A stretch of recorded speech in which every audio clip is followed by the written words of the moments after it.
लेकिन मेरा दामाद मर गया, मुझे कोई नहीं डॉक्टर लिया, जैसे धक्का मार के निकाल के बाहर किया गया। वेंटिलेटर की वजह से मेरी बेटी बेवा हो चुकी है, उसकी कोई औलाद नहीं है और ना ही कोई सरकार हमको कोई चीज की मदद की है, बल्कि यहाँ दवा खाने से हम झिझकार के हमें भगाया गया हुआ है। मैंने कैब में लेके एम्बुलेंस में डाल के गई, मैंने हर जगह एम्बुलेंस में डाल के गई, मुझे कोई फैसिलिटी नहीं मिली है और आज तक मुझे कुछ नहीं मिला है। क्या किया सरकार हम लोग के लिए? आज भी हमारे दिल में डर है कि अगर हमारे बच्चों को बुखार हो जाएगा, खांसी हो जाएगा, सर्दी हो जाएगा तो हमारे बच्चे मर जाएंगे, हम दवा नहीं पाएंगे। और न मुझे मिली है, न मेरे देश को मिली है, न मेरी एरिया को मिली है। क्या कोई नेता मरा या नेता का बेटा मरा या कोई मंत्री मरा या कोई मंत्री का बेटा मरा? सिर्फ गरीब जनता जिसने कुर्सी दी है उसको ही मारा है। मेरे बच्चे जितने जा रहे हैं बीमारी से, इस बीमारी में सबको इंजेक्शन लगा लगा के सरकार ने ही मारा है। ये कोरोना का बहाना है, ये लिया गया है, ये टारगेट बनाया गया है। चाहिए चाहे मोदी सरकार को पहुंचाइए, हर देश के मुख्यमंत्री को पहुंचाइए। मैं जहाँ भी बोलोगे हम यही बात बोलूँगी। हमारी एरिया में ना हमको कोई फैसिलिटी नहीं मिली है, कुछ भी नहीं मिला है।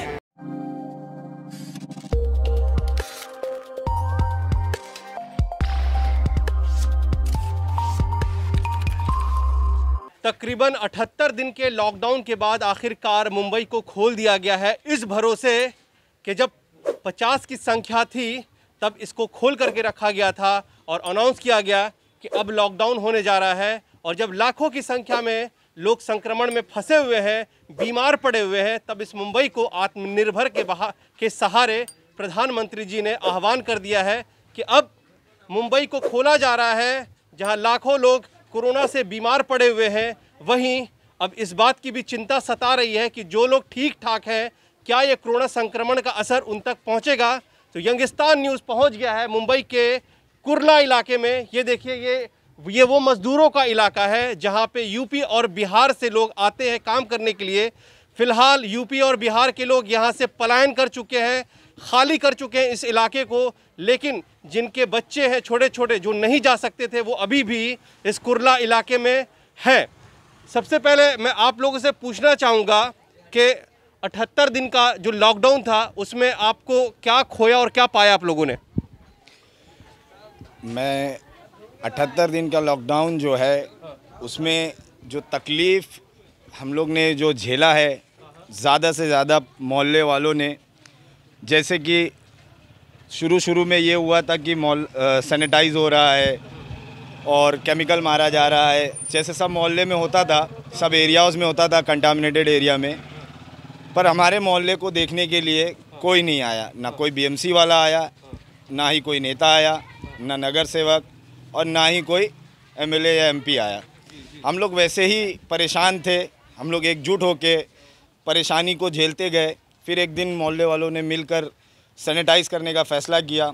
हम लोग ने जो भी अपना कंट्रीब्यूशन करके सैनिटाइज़र लाया और मारा गया, उसकी वीडियो है, आप देख सकते हो कि कैसे मोहल्ला एकजुट होकर साफ़ सफाई किया। कहने का मतलब ये है कि सरकार ने जो पैसे डलवाए थे अपने अकाउंट में, पीएम फंड में 20 लाख करोड़ का अनाउंस किया गया था, वो आप लोगों तक पैसा पहुंचा क्या? बताइए अब ज़रा। हमारे पास कुछ पैसा नहीं पहुंचा है। एक भी 20 लाख बोलने को तो मैं 80 लाख बोल दूँ, आंकड़ा तो आगे आइए। बोलने को तो 20 लाख नहीं 80 लाख बोल दो, बोलने को तो फिगर कुछ भी बोल दो, लेकिन चीज़ें फैसिलिटीज़ के हिसाब से तो कुछ भी नहीं पहुंची है। हमारे मोहल्ले में अगर हम एम्बुलेंस के लिए भी किसी को कॉल करते थे 1916 पे, या किसको भी फला कोई बीमारी है क्या नहीं है, हमको 2-2 दिन तक कोई मदद नहीं आई है।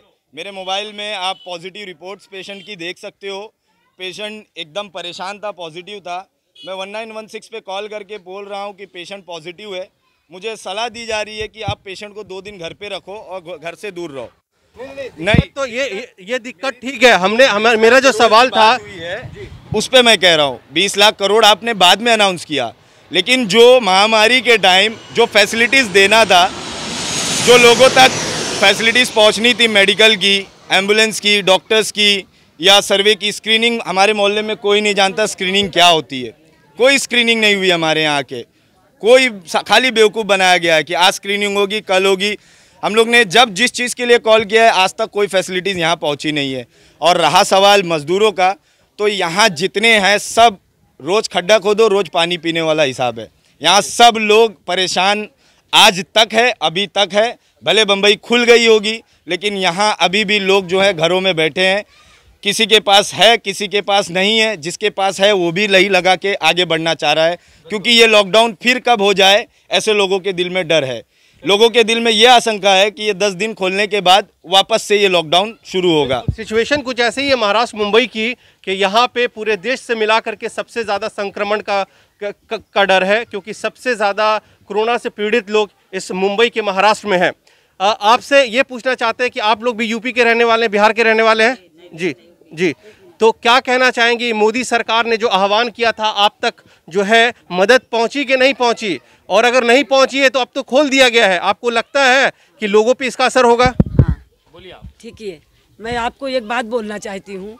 मेरा जवान जवाई नायर हॉस्पिटल, केम हॉस्पिटल, बाबा हॉस्पिटल और जय जय hospital, Cooper hospital, Raheja, Induja, effect, Mumbai की कोई दवाखाना मैंने नहीं छोड़ी हूँ।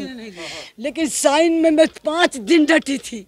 नसीम खान और उदय ठाकरे तक मैसेज पहुंचाई गई है, लेकिन मेरा दामाद मर गया, मुझे कोई नहीं डॉक्टर लिया, जैसे धक्का मार के निकाल के बाहर किया गया। वेंटिलेटर नहीं मिला, वेंटिलेटर की वजह से मेरी बेटी बेवा हो चुकी है, उसकी कोई औलाद नहीं है और ना ही कोई सरकार हमको कोई चीज की मदद की है, बल्कि हर दवा खाने से हम चिस्कार के हमें भगाया गया हुआ है।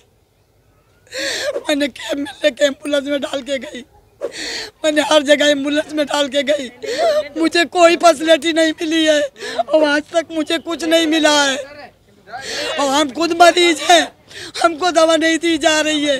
क्या सरकार किया, क्या नगर सेवक किया, क्या एमएलए किया, क्या मोदी सरकार किया, या इस देश की, या स्टेट की, या भारत की, पूरे वर्ल्ड की क्या किया है?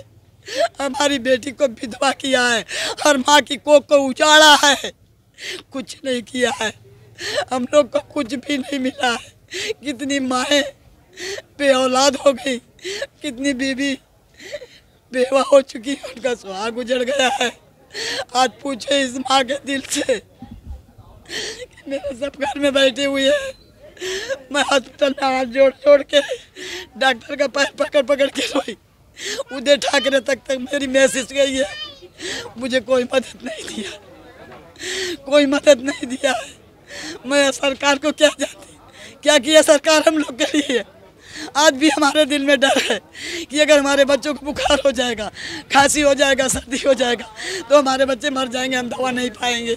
और न मुझे मिली है, न मेरे देश को मिली है, न मेरी एरिया को मिली है। हम लोग को कुछ भी नहीं मिली है। मिली तो मुझे मौत मिली है। आप बताइए कि मैं कैसे एक माँ हूँ, कैसे अपने बच्चे को लेकर सीने में कैसे मैं चलूँ? बताइए आप। आज भी खाओ पे आज बंद हो जाएगी, कल 5 बच्चे लेकर के, 4 बेटी लेकर के जो माँ बैठी हुई है उसका हाथ से और काम करने वाला नहीं, मैं कहाँ से खिलाऊँ, कहाँ से इलाज करूँ? आप बताइए। ये मेरा मैसेज पहुँचाइए, चाहे मोदी सरकार को पहुँचाइए, हर देश के मुख्यमंत्री को पहुँचाइए। मैं जहाँ भी बोलोगे हम यही बात बोलूँगी। हमारी एरिया में ना हमको कोई फैसिलिटी नहीं मिली है, कुछ भी नहीं मिला है। देख लो सरकार, ये है यहाँ का दर्द। जिस तरीके से आपने आह्वान किया था 20 करोड़ लोग तक हम मदद पहुंचाएंगे, आपके नुमाइंदे यहाँ तक नहीं आए हैं और ना ही आपके लोग यहाँ तक पहुँचे हैं। ये देखिए दर्द है। मैं पिछले 15 साल से मुंबई में रह रहा हूँ, शायद इतने हॉस्पिटल का नाम मुझे नहीं पता है, तो आप इनका दर्द समझ सकते हैं कि ये अपने बीमार रिलेटिव को लेकर के दर दर भटकी है, लेकिन उनको मदद नहीं पहुँची है और इनकी मौत हो गई है। जी, हमारा जवाई का मौत हो चुकी है। मुझसे और भी हॉस्पिटल पूछोगे तो मैं और भी बताऊंगी। कोहिनूर में गई थी, मैं वहाँ सत्यम में गई थी, मैं कहाँ यहाँ हिंदू महासभा में गई थी, मैं रहेजा में गई थी, हिंदुजा में गई, एपेक में गई। सारे हॉस्पिटल हमको हमारे बच्चे को वेंटिलेटर के लिए अवेलेबल नहीं है। मेरा बच्चा दम तोड़ दिया। इस माँ के दिल से पूछो कि क्या इनकी दिल पे गुजर रहा है। आज बेटी की आधी भी उम्र नहीं है। उम्र नहीं है मेरी बेटी की, एक औलाद नहीं है, औलाद है वो। औलाद भी नहीं है कि चलो उसके सहारे जी लेगी। कैसे जिएगी वो? क्या जानेगा कोई भी सरकार किसकी पब्लिक की क्या मदद की है, गरीबों का क्या सहायता किया है। हमारी दर्द को कोई न तो एमएलए आया न नगर सेवक आया, कोई नहीं पूछने आया कि तुम्हारे ऊपर या तुम्हारे एरिया पे क्या मुश्किल गुजर रही है, किस हालात से चल रहे हो। अभी आए हो आप, तो अभी आए हो, ये तो अभी बहुत कुछ साफ सफाई है यहाँ। जिस दिन लॉकडाउन शुरू हुआ था यहाँ, आप उस वक्त यहाँ आते तो आप इस मोहल्ले का माहौल, इस गंदगी को देख के आप खुद यहाँ दुत्कार के जाते कि इस मोहल्ले में इंटरव्यू लेने जैसा कुछ है ही नहीं। इतनी गंदगी थी यहाँ, इतनी गंदगी थी यहाँ। वोटिंग चालू हुआ तो पूरे 4 से 10 दिन जो है ना झाड़ू लगाने वाले आए थे। जब से वोटिंग पड़ गई उसी दम से किसी ने किसी देखने झाड़ू मेन मुद्दा नहीं है, वो तो सफाई हो जाएगा, लेकिन अभी ये है कि लाखों की संख्या में लोग रोज मर रहे हैं। जब देश में लॉकडाउन करना चाहिए था तब आपने खोल करके रखा है, लेकिन अब जब लॉकडाउन की जरूरत नहीं है, लोग भूखे मर रहे हैं, तो आप इलेक्शन के नाम पे पैसा बटोर करके सरकार जो है, अब ये लॉकडाउन को खोल दिया गया आत्मनिर्भर होकर के कि लाखों की संख्या में है, अब करोड़ों की संख्या में लोग मरेंगे। क्या कहना चाहेंगी आप? कहना क्या जाएंगे, जब बंद करने का था तो बंद नहीं किए, अभी चालू कर दिए। कोई हम लोग छोटे लोग जा रहे हैं, हमारे बच्चे काम, हमारे आदमी लोग काम पे नहीं जा रहे, गाड़ी ड्राइवर हैं जा रहे, कोई रिक्शा ड्राइवर है, हमारे बच्चे चला नहीं पा रहे, उनके बच्चे भूखे मर रहे हैं। बोलता हूँ बंद करके, मतलब इन्होंने क्या ऐसा प्रोसीजर किया जिससे हम लोग को एक ट्रस्ट आए कि हाँ वाकई ये बीमारी थी। हम लोग को तो ऐसा कुछ भी नहीं लगा। यहाँ ना कोई सोशल डिस्टेंसिंग हुई है, ना कोई स्क्रीनिंग हुई है, ना कोई सैनिटाइजिंग हुई है, ना कुछ हुई है। 20 लाख करोड़ क्या 80 लाख करोड़ आप बोल दो, आपने वो फैसिलिटीज पहुंचाई किस रूप में पहुंचाई है? क्या किस एरिया में पहुंचाए? हमको दिखा, हम लोग को आंख नहीं है। बोल सकता हूँ कि यहाँ कोई ऐसी चीज।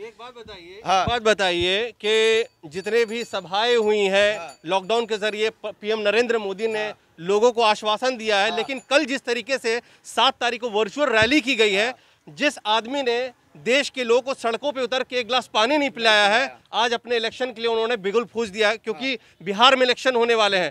ये क्या रणनीति है? देश के लोग मारे जाए उनको कोई फर्क नहीं पड़ता है। बिहार में चाहे कोई मर जाए, जनता या जिंदा रहे, सरकार को कोई नहीं फर्क मिला। और एक बात ये भी कहना चाहूंगी मैं, 1 मिनट, एक बात और भी कहना चाहूंगी, क्या कोई नेता मरा या नेता का बेटा मरा या कोई मंत्री मरा या कोई मंत्री का बेटा मरा?